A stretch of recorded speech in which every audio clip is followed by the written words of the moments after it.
अल्लाह ताला अपने हबीब सल्लल्लाहु अलैहि वसल्लम के बारे में फरमाते हैं, वमा अरसलनाका इल्ला रहमतल लिल आलमीन। है मेरे महबूब सल्लल्लाहु अलैहि वसल्लम, हमने आपको जहानों के लिए रहमत बनाकर भेजा है। यानी सिर्फ दुनिया के लिए नहीं, जितने जहान हैं उन सब के लिए हमने आपको रहमत बनाकर भेजा है।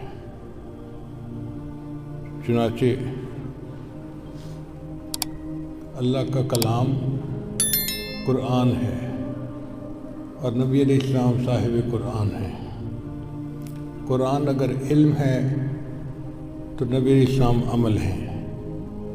कुरान अगर काल है तो नबी अलैहिस्सलाम हाल हैं।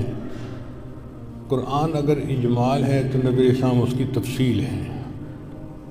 कुरान अगर मतन है तो नबी अलैहिस्सलाम उसकी तशरीह है।